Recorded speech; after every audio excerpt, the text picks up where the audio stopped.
Muy buena tarde, bienvenidos.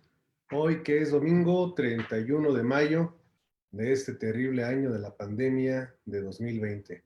Bienvenido a nuestra sesión de ética penal número 55. Y contando, ¿verdad? Bueno, pues vamos a apurarnos para que puedan tener espacio también para descansar o para los juegos que tengan que hacer. Vamos a seguir con lo que estuvimos viendo. Ayer nos quedamos con... Ah, sí, ya me acordé. Vamos para acá.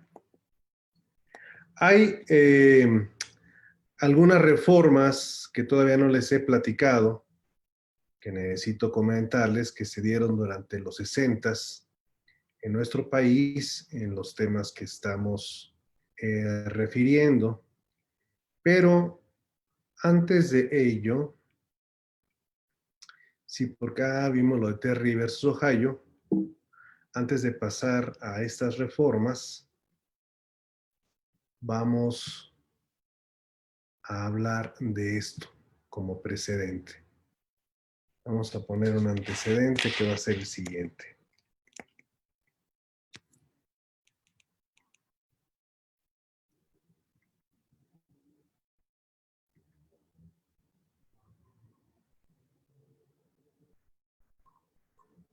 Bien.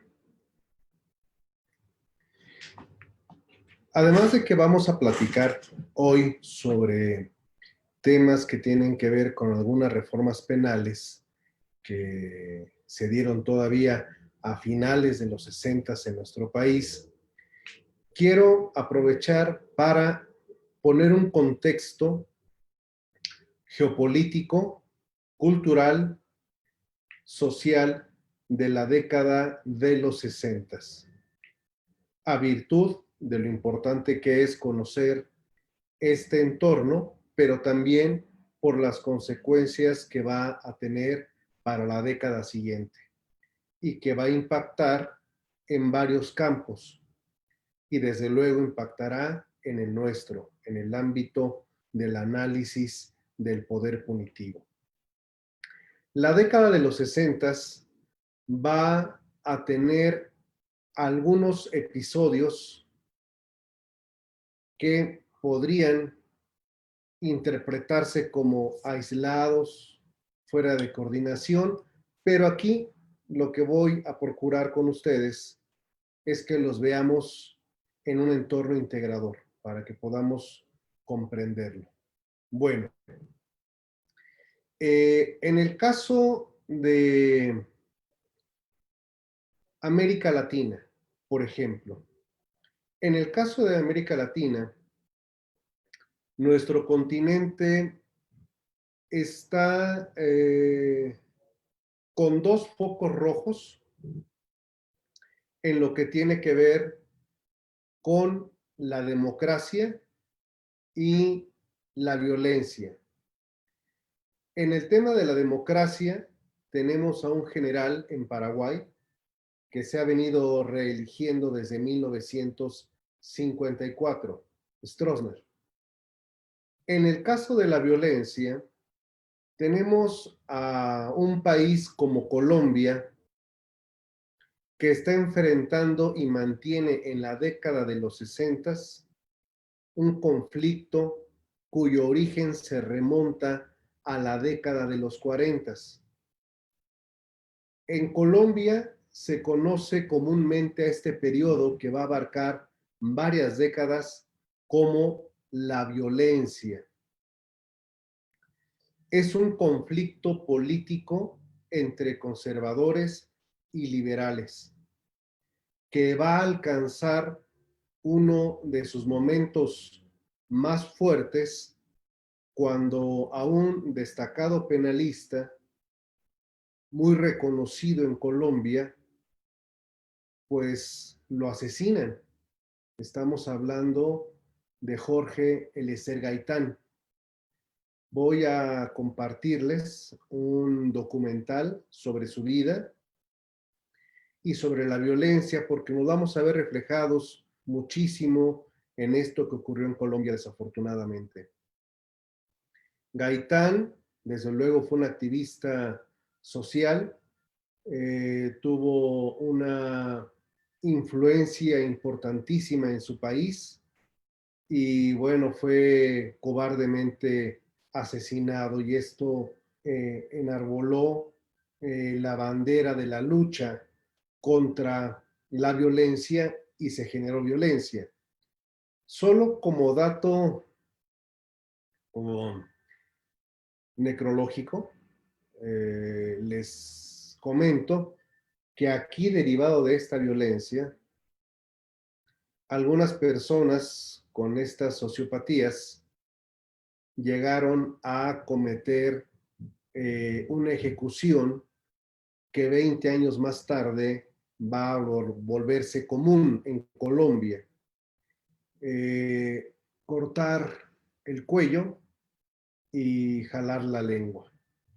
Es una muerte cruel que se le denomina en el argot de corbata. Lo pusieron de corbata. Le tocó corbata. Entonces, esto que les comento viene de esa década de 40, 50 y que en los 60 se mantiene en Colombia. Tenemos durante los 60 un golpe de Estado en Brasil, un primer golpe de Estado en Argentina, que no va a ser el único porque va a venir otro en la siguiente década que estamos ya próximos a iniciar. Es el asesinato del Che Guevara en Bolivia en esta década de los 60, un golpe de Estado en Perú. Y en esto tiene que ver la Escuela de las Américas. Había platicado de ella, que es una institución que se crea en la posguerra, en Panamá, y donde Estados Unidos ordena que los militares de mayor rango del continente tienen que pasar por ahí. ¿Qué se les instruye en la Escuela de las Américas? En la Escuela de las Américas se hace, uh, digamos, un lavado de cerebro, se involucra a los alumnos, a los militares, en un compromiso de encontrar en el otro a un adversario. Es adversario porque es un potencial marxista, leninista, trotskista, todo lo que ello pueda englobar más características, más categorías, comunismo, socialismo. Esos son los adversarios. Y en la Escuela de las Américas se les instruye sobre la práctica de la tortura. Hay un manual que veré si todavía lo conservo, se los comparto con mucho gusto, donde viene la tira de materias y viene la exposición de cómo torturar a los detenidos para lograr la confesión de sus cómplices. Pareciera que me estoy regresando a las primeras sesiones que tuvimos, a las sesiones que van entre la 14 y 20, si mal no recuerdo, cuando les hablaba de la Inquisición, de cómo formar al torturador, cómo hacer un proceso, cómo construir al adversario. Hagan ustedes las comparaciones y verán que es exactamente lo mismo. Y eso es el poder punitivo, porque el poder punitivo va a crear delitos de ideología, va a construir adversarios, va a permitir que haya un derecho que autorice este tipo de crímenes, como ocurrió en la Alemania nazi. En la Alemania nazi hubo un derecho, sí, un derecho que legitimaba la extinción de la raza judía. Y era derecho, había tribunales, hubo sanciones para los judíos. Entonces, por eso es que desde aquí, y obviamente desde muchísimas áreas del conocimiento, se cuestionan estas construcciones. Cuando nos dicen es que el derecho es el conjunto de normas. No, no, no, eso es palabrería. O sea, son construcciones, el derecho es una construcción para legitimar el uso del poder. Eso es lo que es el derecho, no es otra cosa. Visto en una perspectiva más amplia, no en la de un codiguito. El derecho, por eso cuando les platiqué, por ejemplo, de cómo, entre otros, porque fueron varios, el mundo Mesger, a quienes, bueno, pues cada quien, pues es un mundo libre, ¿no? Hay quienes lo tienen como su libro de cabecera, el de criminología, el tratado de derecho penal, diciendo es máximo, pues sí, pero era una visión nazi de nacionalsocialismo, todo ello. Y el libro que les platiqué de Muñoz Conde, El mundo Mesger, el derecho penal de su tiempo. Bueno, todo esto que les estoy platicando va a tener una especie de reloaded, de recarga, en la década de los 60, porque se va a permitir que haya golpes de Estado. Golpes de Estado porque se va a poner una operación en marcha. Todavía no tiene nombre. Todavía no tiene nombre esta operación. Este va a adquirir el nombre en la década siguiente, en la década de los 70. ¿Ok?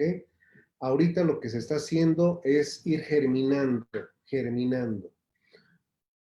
Obvio que los generales que dan los golpes de Estado en Brasil, en Argentina y en Perú son egresados de la Escuela de las Américas. Eso es algo que tenemos que tener presente.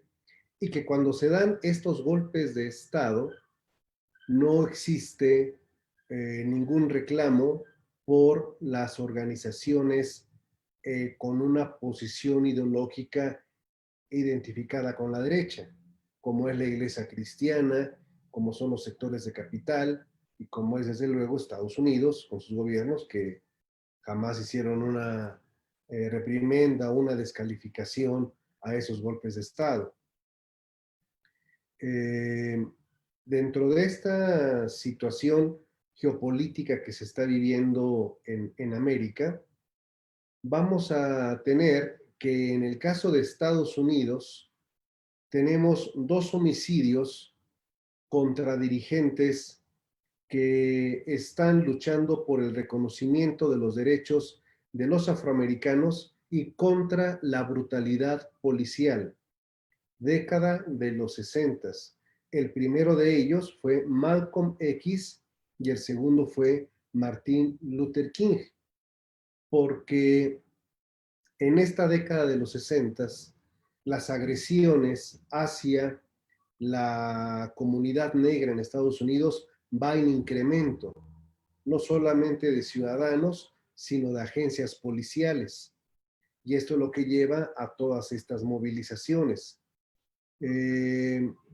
En esta década se comienza a leer a Michel Foucault, Jacques Derrida, que es uno de los grandes genios que nos habla de la otredad. Y lo traigo a colación lo de la otredad porque el otro, cuando se habla del otro, es porque con el otro no hay comunicación, no puede haber empatía. Se le mira fuera de uno, fuera de lo que uno se construye como ser, como entidad.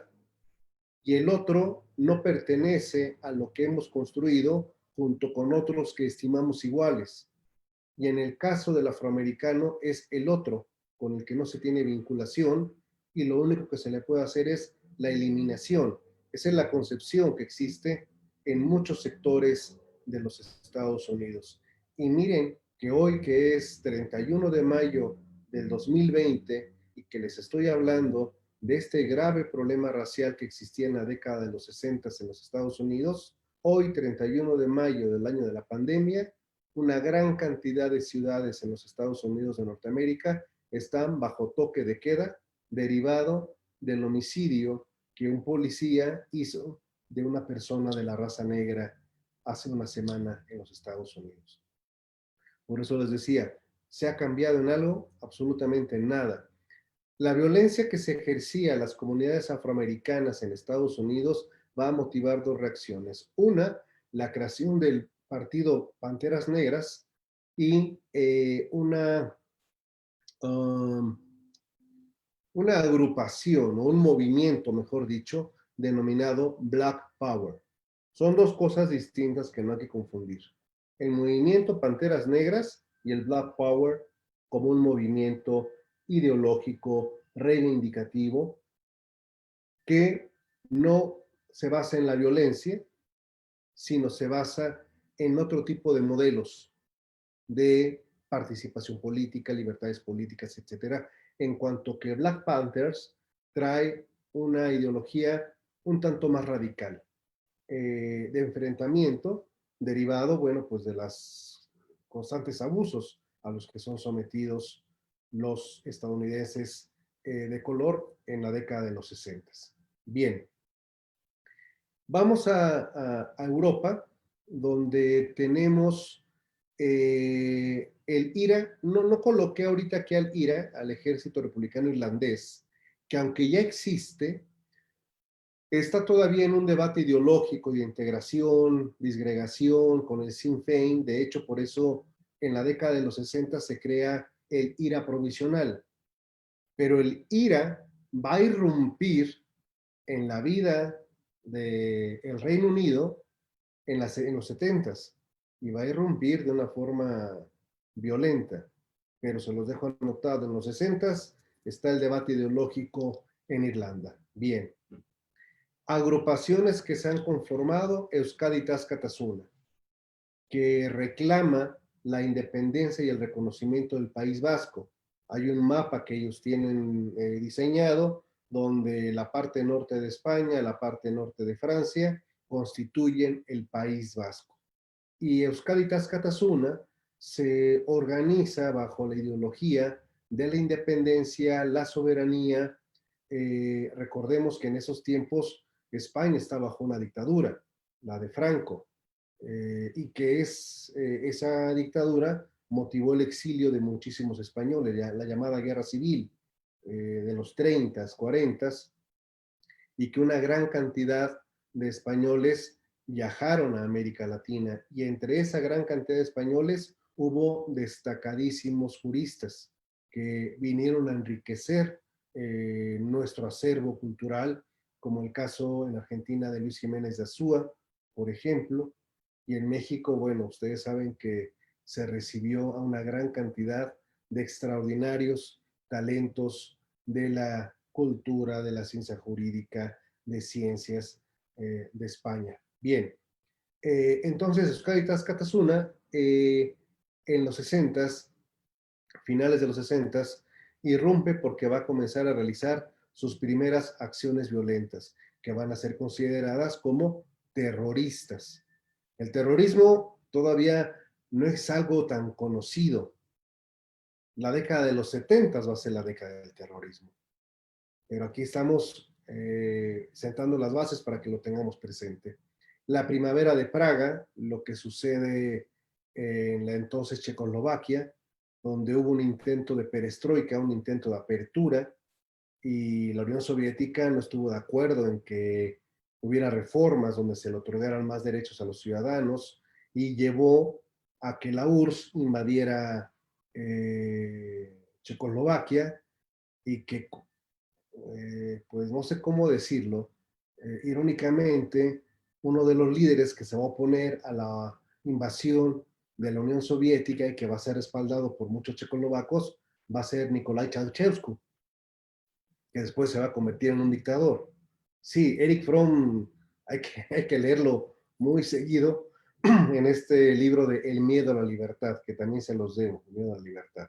Bueno, en todo esto está también el Mayo francés. El Mayo francés es la expresión de un movimiento cultural que va a tener una gran carga ideológica y filosófica. Eso es lo que sucede en el caso del Mayo francés, porque vamos a tener a muchos pensadores, como ya se los he platicado, el propio Derrida, el propio Herbert Marcuse, una gran cantidad de filosofía que va a provocar que la juventud, sobre todo los universitarios, exijan más derechos.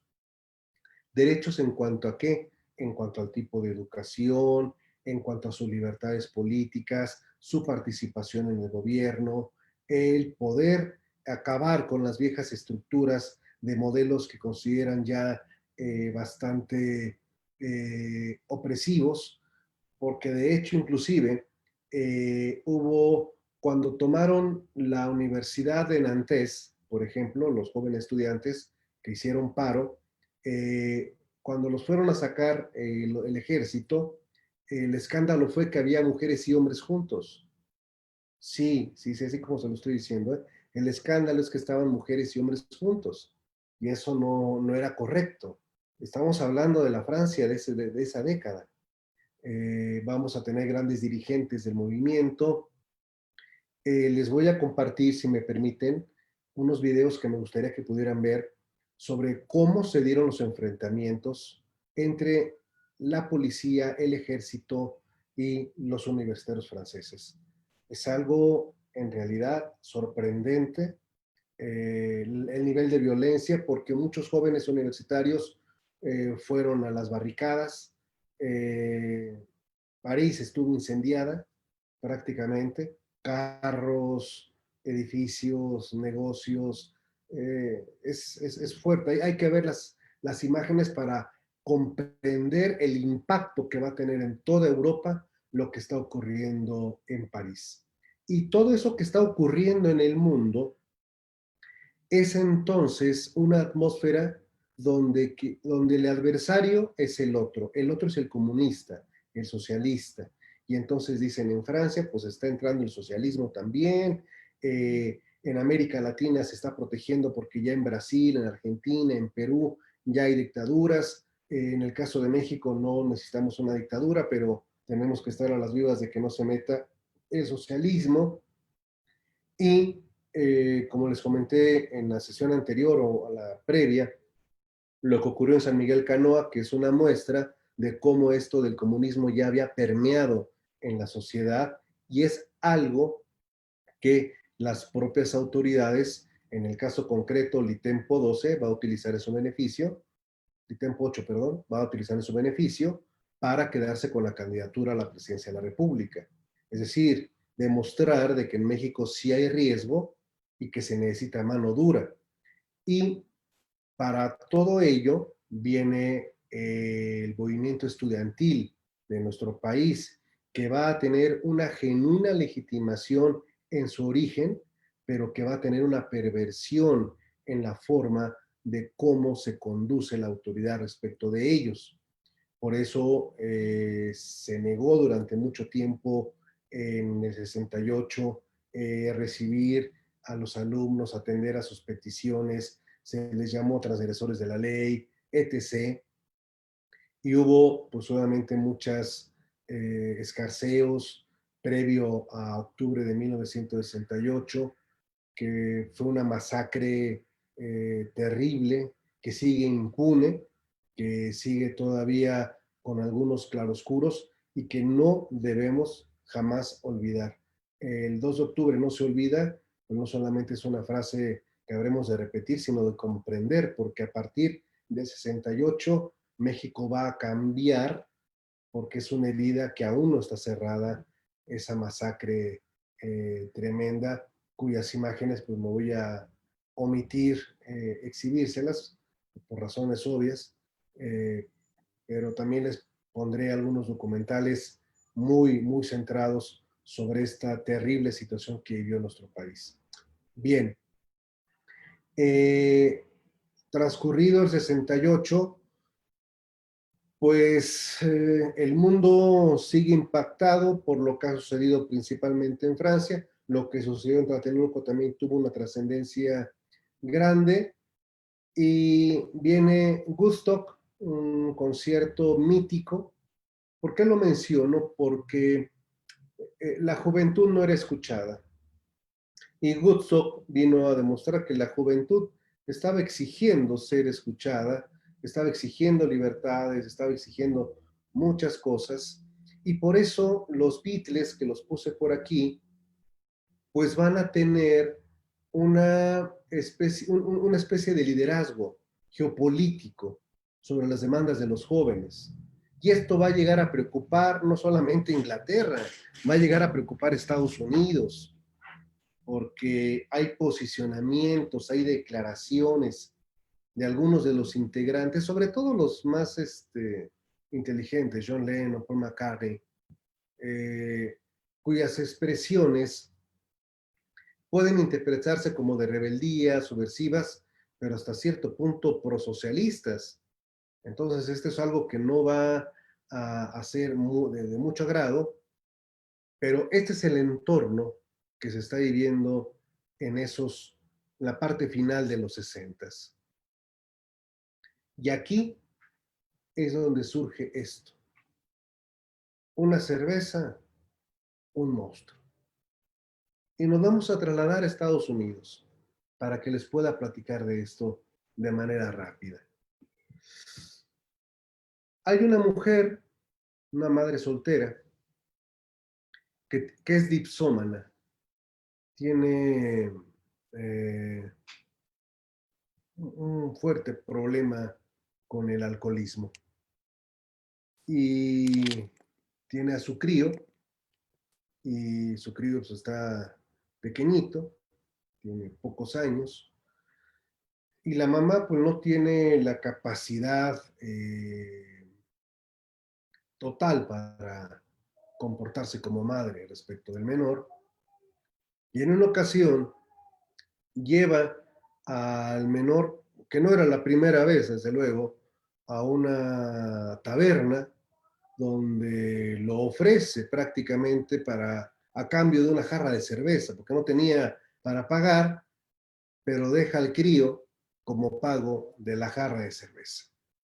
Y ahí lo deja, y la mujer pues, con su jarra de cerveza feliz. El menor logra escaparse después de algunas semanas de estar ahí en esa taberna. No es cierto, no se escapó de ahí, disculpen. Tuvo que llegar el tío a rescatarlo cuando se entera que la hermana lo había cambiado por una jarra de cerveza. Lo rescata, lo lleva a la casa, eh, después lo intentan meter en un orfanato, no hay lugares, andan buscando dónde botarlo, porque la madre no se hace cargo de él, y obviamente para con el tío pues representa un gasto más, una boca más que alimentar.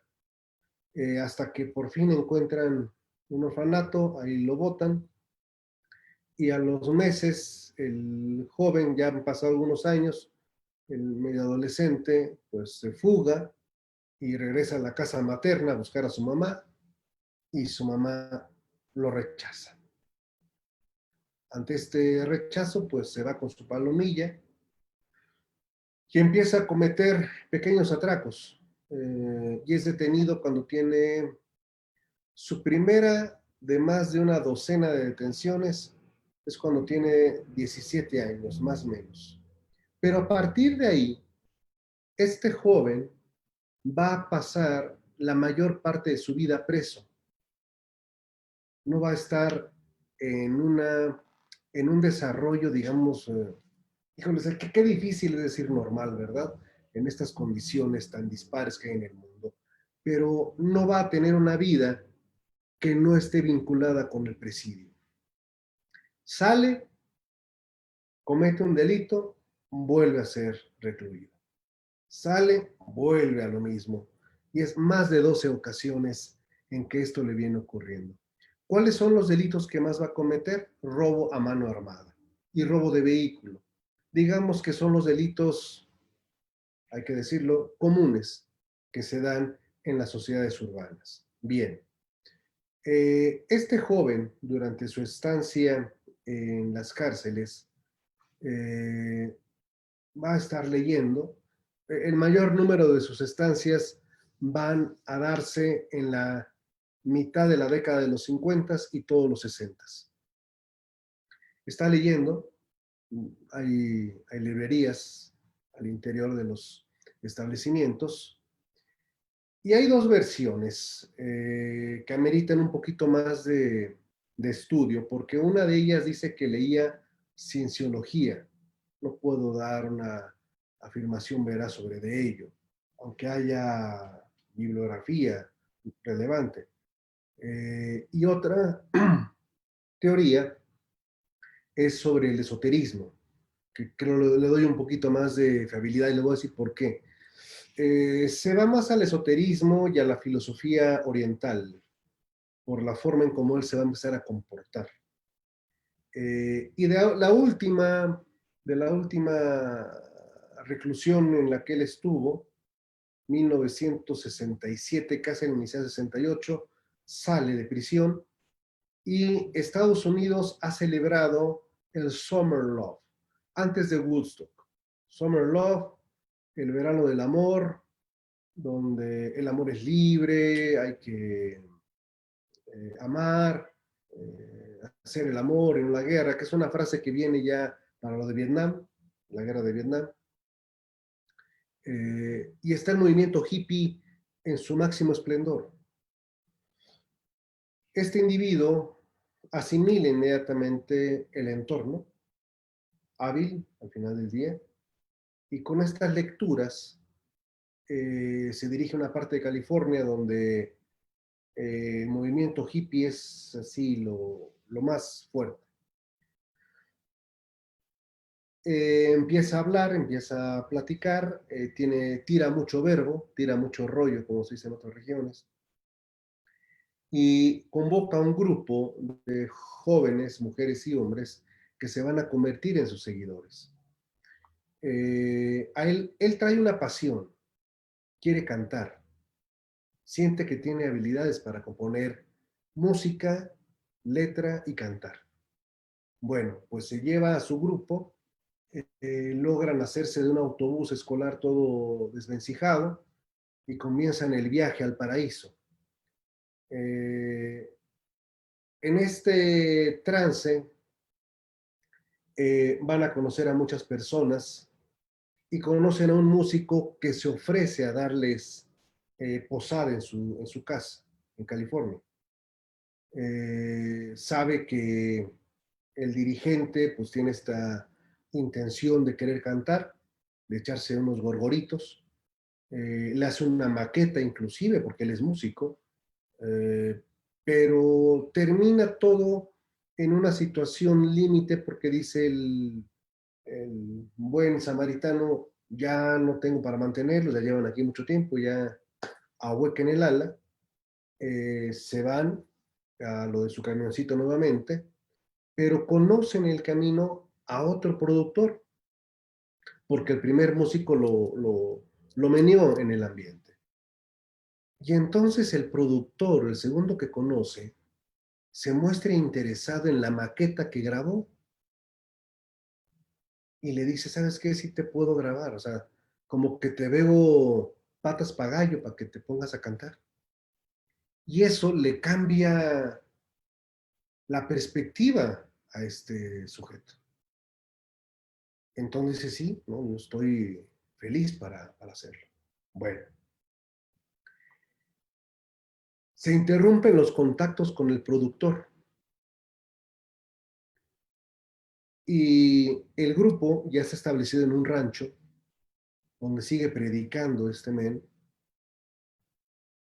pero predica, pero él está pensando en su incursión musical y preocupado porque ya no ha tenido contacto con el productor, decide ir a buscarlo a su domicilio. Va a su domicilio y se da cuenta que ya no vive ahí,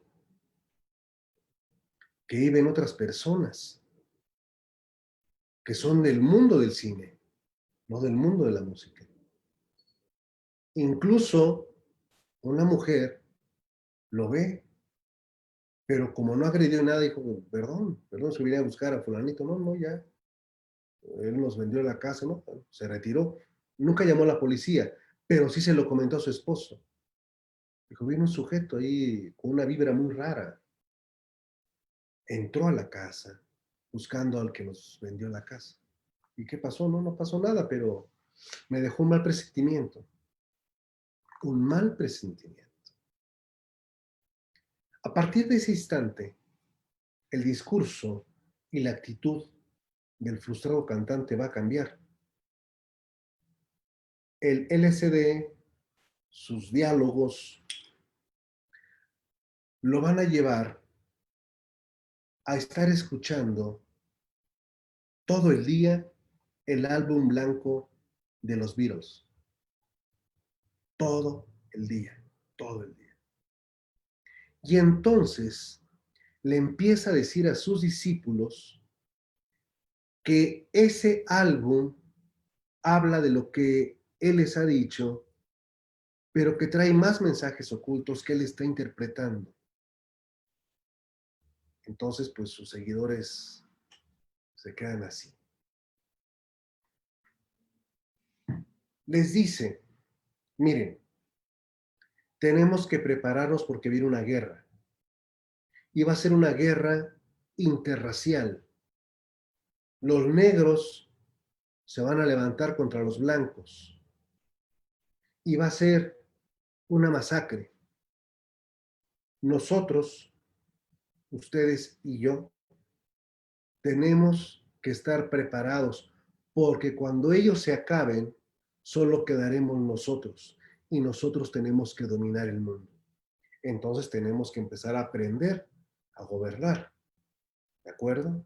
Entonces por eso es que ahora tengo que empezarles a explicar. Obviamente no había leído filosofía, ¿verdad? Pero empieza a explicar que el dominio, el poder, desde su perspectiva. Y hay una canción con la que se engancha. Antes de que él estuviera con este rollo, antes de que surgiera el álbum blanco, eh, Paul McCartney se encontraba en Europa y estaba leyendo una revista de música y estaba viendo que había un grupo que la verdad nunca lo escuchó él, porque así lo dice, que se llamaba The Who. Y el artículo hacía mucha reverencia al grupo porque decían que habían hecho un disco muy loco, algo así muy reventado, y que eso era lo que vale la pena porque sabían era un disco valiente, si me permite, ¿no? Que había roto los cánones. Entonces, Paul McCartney tira la revista y le dice a sus compas, ¿saben qué? Tenemos que hacer algo diferente. Lo que visionó Paul McCartney es que la música iba a cambiar. Entonces dijo, vamos a cambiar, vamos a hacer algo muy loco. Y se puso a escribir la letra de una canción que se llama Helter Skelter. Helter Skelter es un tobogán que existe en Londres, en un parque infantil, en un parque de juegos. Helter Skelter. Entonces, la letra no dice nada, digo, no es una prosa tipo Baudelaire, no, nada de eso.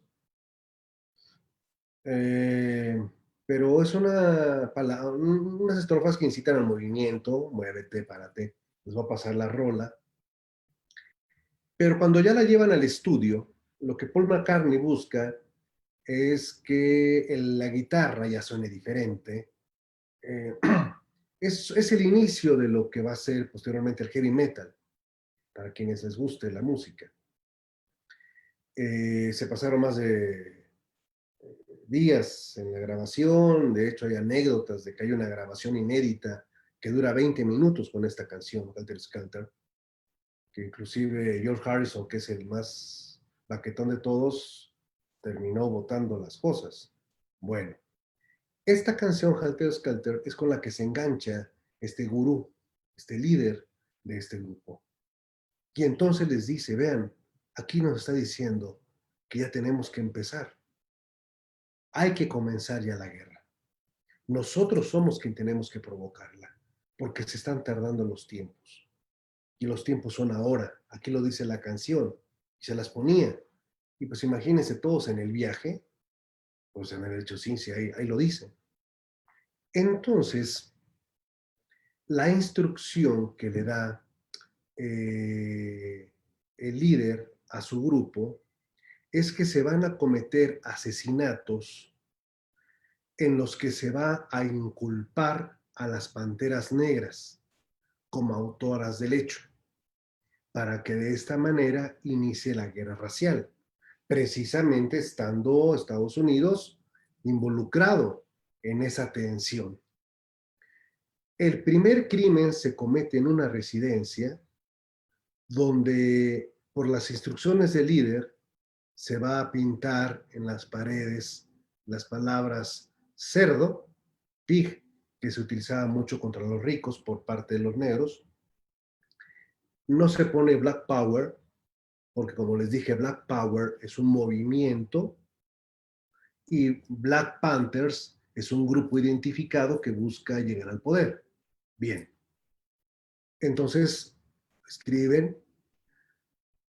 Y el segundo crimen, aparentemente, porque déjenme decirles, a quienes les interese el tema forense, les interesen las investigaciones, déjenme decirles que sigue en curso hoy en día una investigación para decidir, resolver si un crimen hacia una mujer blanca cometido antes del que les voy a narrar estaría o no vinculado también a esta secta.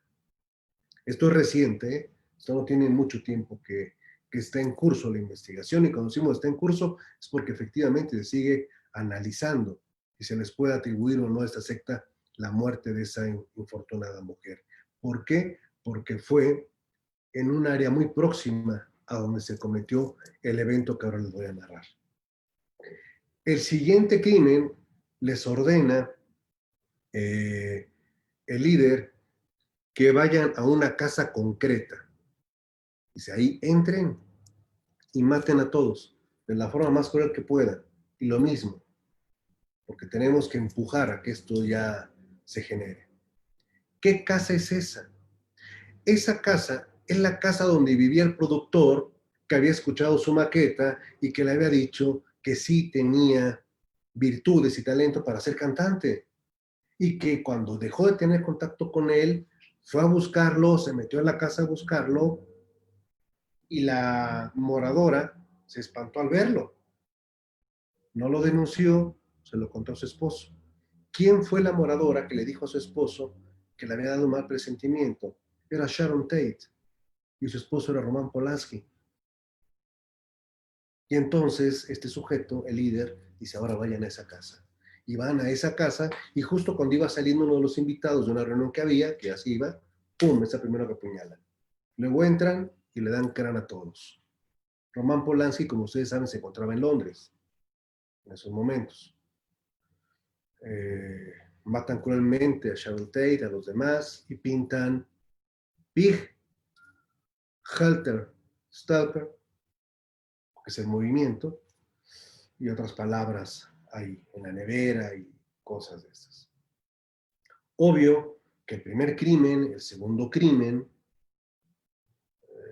causan ámpula en la actividad policial, viene un tercer crimen similar, hacen las investigaciones, atan cabos, ¡pum!, van y detienen a este grupo al que no vamos a decir curiosamente, sino lógicamente su líder autonombró la familia, lo que nunca tuvo, lo que a lo mejor estaba buscando cuando se escapó por primera vez del reformatorio y fue a buscar a su madre.